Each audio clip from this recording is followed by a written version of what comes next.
আসসালামু আলাইকুম বন্ধুরা। আজকে স্কুল শেষ করে বাসায় আসার সময় একটু দোকানে গিয়েছিলাম একটা চা চাকুনি আনতে। তো দোকানে গিয়ে দেখি যে মাছের দোকানে খুব ভিড়, যেহেতু বৃষ্টি আজকে। তো কৌতূহলবশতই মাছের দোকানে গেলাম, গিয়ে দেখলাম যে বিভিন্ন ধরনের মাছ। তো তার মধ্যে থেকে আমি কাচকি মাছগুলো দেখে আমার খুব ভালো লাগলো। এমনিতেও আমার হচ্ছে যে বড় মাছ মাংস বা এগুলো থেকে আমার ছোটো মাছটাই একটু বেশি পছন্দ।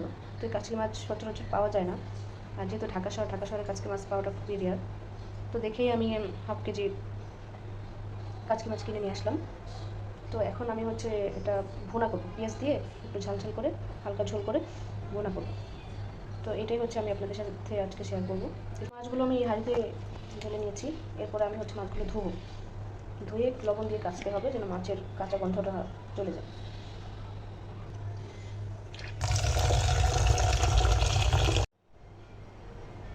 তো বন্ধুরা, আমি মাছটা প্রথমে 3-4 বার ধুয়ে নিয়েছি। এরপরে আমি হচ্ছে সামান্য পরিমাণে লবণ দিয়ে দিয়েছি যেন মাছের কাঁচা গন্ধটা না থাকে। মেখে 5-10 মিনিটের মতো আমি এভাবে রেখে দিব। রেখে দেওয়ার পরে মাছগুলো ভালো করে ওয়াশ করে নেব।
দেখুন তরকারিটা প্রায় হয়ে যাওয়ার পথে। ভোনাটা শুধু পেঁয়াজ আর কাঁচামরিচ দিয়ে ভোনা করেছি। আমার মাছ ভোনা হয়ে গেছে, এখন আমি চুলাটা বন্ধ করে দেবো।